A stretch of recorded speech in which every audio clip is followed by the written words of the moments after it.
জামায়াতের 10 দলীয় জোটের সঙ্গে আরও একটি দল যোগ হতে যাচ্ছে বলে জানিয়েছেন দলটির সহকারী সেক্রেটারি জেনারেল আব্দুল হালিম। আগারগাঁয়ে রিটার্নিং কর্মকর্তার কাছে দলটির আমির ডাক্তার শফিকুর রহমানের পক্ষে মনোনয়নপত্র জমা দিয়ে তিনি একথা বলেন। রিটার্নিং কর্মকর্তা ইউনুস আলী জানান, প্রার্থীরা 33টি মনোনয়নপত্র সংগ্রহ করলেও জমা পড়েছে 9টি। আরও জানাচ্ছেন MR আসাদ।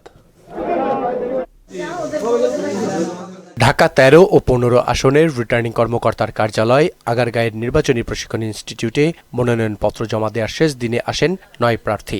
ধানের শীষের প্রার্থী ঢাকা 13 আসনের ববি হাজ্জাজ, ঢাকা 15 আসনের প্রার্থী শফিকুল ইসলাম মিল্টন আসেন বেলা 12টার কিছু পর। অবাধ ও সুষ্ঠু নির্বাচনের প্রত্যাশা জানান তারা।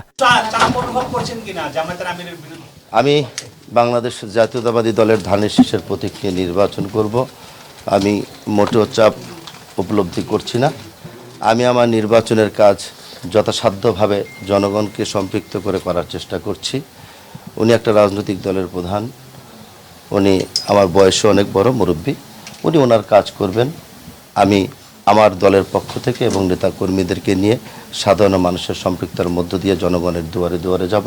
দুপুরে জামায়াতের আমিরের পক্ষে মনোনয়ন জমা দেন 3 সদস্যের প্রতিনিধি দল। দলটি জানায় তাদের 10 দলের জোটে যুক্ত হতে যাচ্ছে আরও একটি দল।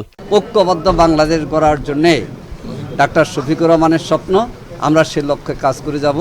আপনার সহযোগিতা করবেন। 10 দলের সাথে আরেকটি দলও আমাদের সাথে নির্বাচনী সমঝোতা আসছে, শীঘ্রই আপনার সে নাম আমরা জানাবো। রিটার্নিং কর্মকর্তা জানান 33টি মনোনয়নপত্র সংগ্রহের বিপরীতে জমা পড়েছে 9টি। অদ্যাবধি আমাদের কার্যালয় হতে 33টি মনোনয়নপত্র বিতরণ করা হয়েছে এবং এখন পর্যন্ত আমরা 9টি মনোনয়নপত্র দাখিল হয়েছে। MR আসাদ, মোহনা সংবাদ, ঢাকা।